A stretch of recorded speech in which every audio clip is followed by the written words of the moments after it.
اور اس میں خان صاحب کی اپنی بہن ڈاکٹر عظما بھی شامل ہیں، اور اطلاعات یہ ہیں کہ جب ان کو پیمس میں لے جایا گیا تو ڈاکٹر عظما ان کے ساتھ تھیں۔ تو اب کیا یہ جو سپریم کورٹ کا آرڈر ہے اس کی کیا حیثیت رہ گئی؟ کیونکہ سپریم کورٹ نے تو آرڈر دیا ہے اور اس سلسلے میں پی ٹی آئی خود پٹیشن لے کر گئی تھی، تو اس کا کیا ہوا؟ تو میرا خیال ہے کہ اس سے شاید ایک قانونی پیچیدگی بھی بن سکتی ہے۔ اس سے ایک بڑا سوال بھی اٹھتا ہے کہ کیا واقعی عمران خان صاحب کی طبیعت بہت زیادہ خراب تھی اور اس کو چھپایا جا رہا تھا، یا عمران خان صاحب کی طبیعت اتنی خراب نہیں تھی جتنا کہ اس کو پیش کیا گیا، اور اسی وجہ سے پھر پی ٹی آئی جو ہے وہ سپریم کورٹ بھی گئی اور وہاں سے انہوں نے اپنا فیصلہ بھی لیا۔ یہ بڑے سوالات ہیں، ان کا اس وقت کوئی جواب نہیں ہے۔ میری یہ رائے ہے کہ اس کے اوپر کسی بھی قسم کی قیاس آرائی کرنے کے بجائے ہمیں ان کے خاندان کے ورژن کا جواب یا ان کے ورژن کا انتظار کرنا چاہیے کہ ان کی بہنیں کیا کہتی ہیں کہ آخر ہوا کیا۔ عمران خان کو کے ساتھ دھوکہ ہوا، یعنی حکومت نے سپریم کورٹ میں کہا کہ جی ہم اس پر پورا عمل کریں گے، اور بجائے اس کے کہ وہ ان کو پیمز لے شفا ہاسپٹل لے جاتے، وہ پیمز لے گئے، جیسا کہ پاکستان کی یعنی شہباز شریف صاحب کی کابینہ کے کچھ وزراء نے یہ کہا بھی، اسپیشلی جو وزیر قانون ہے جو عدالت بھی گئے، جن کا کہنا تھا کہ ان کو شفا ہاسپٹل لے جانے کی ضرورت نہیں ہے، ان کا علاج سرکاری ہاسپٹل میں ہونا چاہیے، یعنی پیمز میں، جہاں پر ان کا پہلے سے علاج ہو رہا تھا۔ تو یہ ایک نئی ایک ڈرامہ بن گیا ہے، ایک پیچیدگی بن گئی ہے، جس کے قانونی پہلو بھی ہیں اور جن کا تعلق عمران خان صاحب کی اپنی جو سیاست ہے اس سے بھی ہے، اور اس کا تعلق حکومت سے بھی ہے، کیونکہ حکومت کی ظاہر ہے کہ وہ جواب دہ ہے سپریم کورٹ کو، اور اگر عمران خان صاحب اپنی رضا سے پیمز گئے تو پھر پی ٹی آئی کو سپریم کورٹ جانے کی کیا ضرورت تھی؟ تو بڑے سوالات ہیں، ان کا فی الحال کوئی جواب نہیں ہے۔ لیکن شفا ہاسپٹل کے ایک بہت بڑے ہائپ کے بعد ان خبروں کا آنا، اور وہ بھی مختلف ایسے ذرائع تھے جن کو خاصا مستند سمجھا جاتا ہے، تو یہ اس نے ایک بڑا کنفیوژن پیدا کر دیا۔ تو دیکھتے ہیں آنے والے گھنٹوں میں کیا ہوتا ہے، لیکن پاکستان کا سیاسی منظرنامہ تبدیل ہو رہا ہے، پاکستان میں ہواؤں کا رخ بدل رہا ہے۔ آج اسلام آباد میں دو بڑے واقعات ہوئے، اور دونوں واقعات پاکستان کے پارلیمان میں ہوئے۔ مجھے لگتا ہے کہ ایک مرتبہ پھر سیاسی صف بندی شروع ہو چکی ہے، یعنی عمران خان کے اسپتال آنے سے چند گھنٹے پہلے ہی یہ صف بندی شروع ہو چکی تھی، اور وہ پاکستان کے پارلیمان میں، جہاں پر کے دو واقعات ہوئے۔ ایک تو یہ ہوا کہ مولانا فضل الرحمان اور محمود خان اچکزئی جو لیڈر آف دا اپوزیشن ہے، ان کے درمیان ملاقات ہوئی، اور وہاں پر یہ طے پایا کہ وہ ایک یونائٹڈ اپوزیشن کے طور پر اب ایک سٹرگل کریں گے، بلکہ نہ صرف سٹرگل کریں گے، وہاں یہ بھی فیصلہ ہوا کہ ایک آل پارٹیز کانفرنس، اپوزیشن کی آل پارٹیز کانفرنس کے اوپر بھی سوچا جا سکتا ہے۔ تو ایک تو یہ ایک بہت بڑا اتحاد ہے جو ممکنہ طور پر بن سکتا ہے، جبکہ پاکستان پیپلز پارٹی کی جانب سے بھی اب ایک تو عمران خان صاحب کا جو کے حوالے سے جو سپریم کورٹ کا فیصلہ ہے اس کا خیر مقدم کیا گیا ہے، لیکن مولانا فضل الرحمان کا کہنا ہے کہ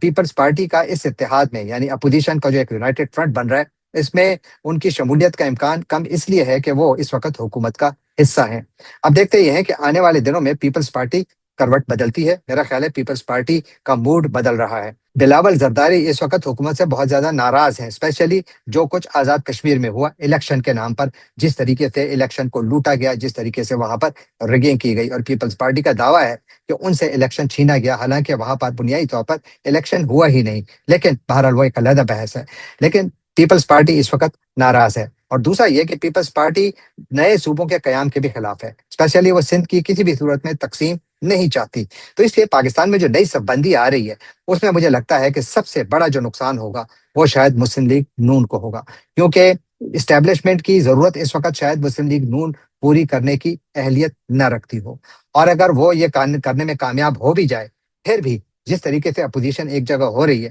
تو شاید ان کے لیے اب حکومت کرنا اتنا آسان نہ ہو۔ اور دوسری طرف ایسی اطلاعات بھی آ رہی تھیں کہ جو پاکستان کے طاقتور ترین شخصیات ہیں، آفیسز ہیں،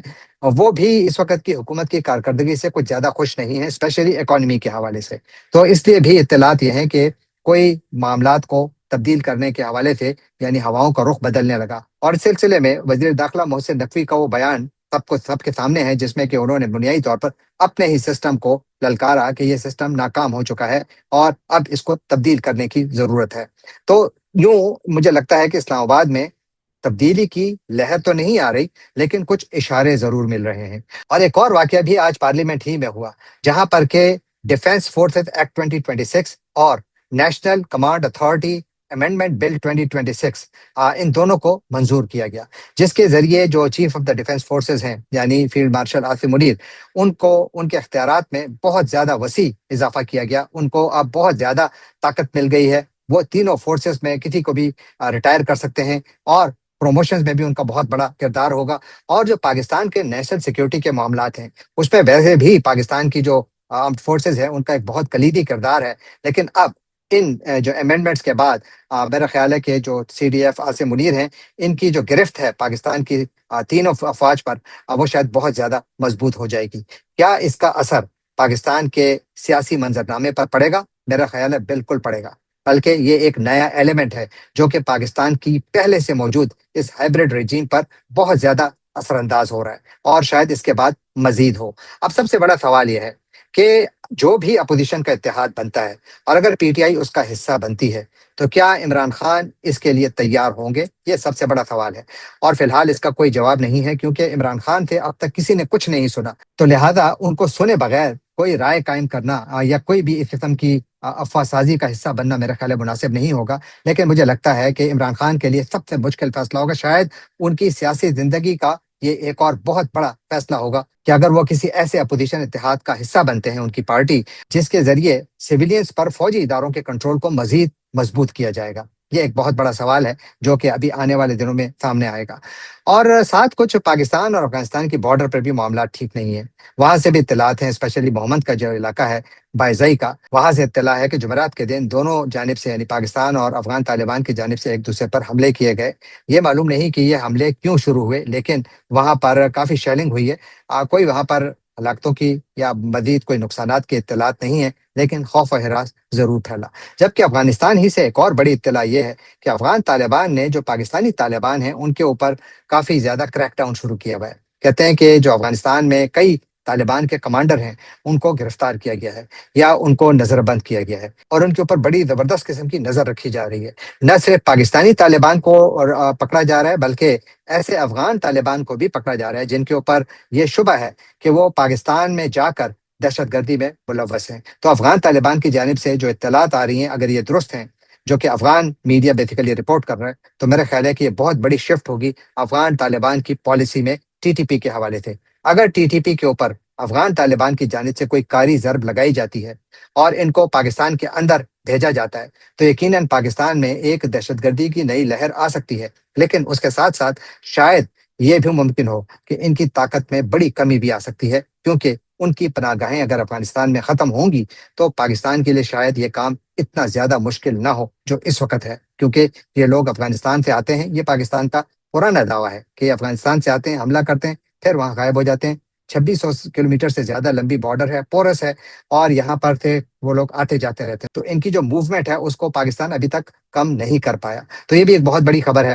دیکھتے ہیں کہ اس کا اثر پاکستان کی انٹرنل سیکیورٹی پر کیا ہوتا ہے اور پاکستان کے اندرونی معاملات کس طرف جاتے ہیں۔ جانے سے پہلے آپ سے ایک مرتبہ درخواست کہ اگر آپ نے ابھی تک اس چینل کو سبسکرائب نہیں کیا تو اس کو ضرور سبسکرائب کیجئے، لائک کیجئے، شیئر کیجئے، کامنٹ کیجئے، اور بیل آئیکن کو کلک کرنا نہ بھولیے گا۔ اس چینل کی ریچ تھوڑی کم ہو رہی ہے اور اس کے لیے آپ کی مدد کی بہت زیادہ ضرورت ہے، تو لہذا ان ویڈیوز کو اگر آپ سمجھتے ہیں کہ یہ اس قابل ہیں تو اپنے دوست احباب کے ساتھ بھی ضرور شیئر کیجئے اور ان سے بھی یہی درخواست کیجئے کہ اس کو سبسکرائب کریں۔ آپ کا بہت بہت شکریہ۔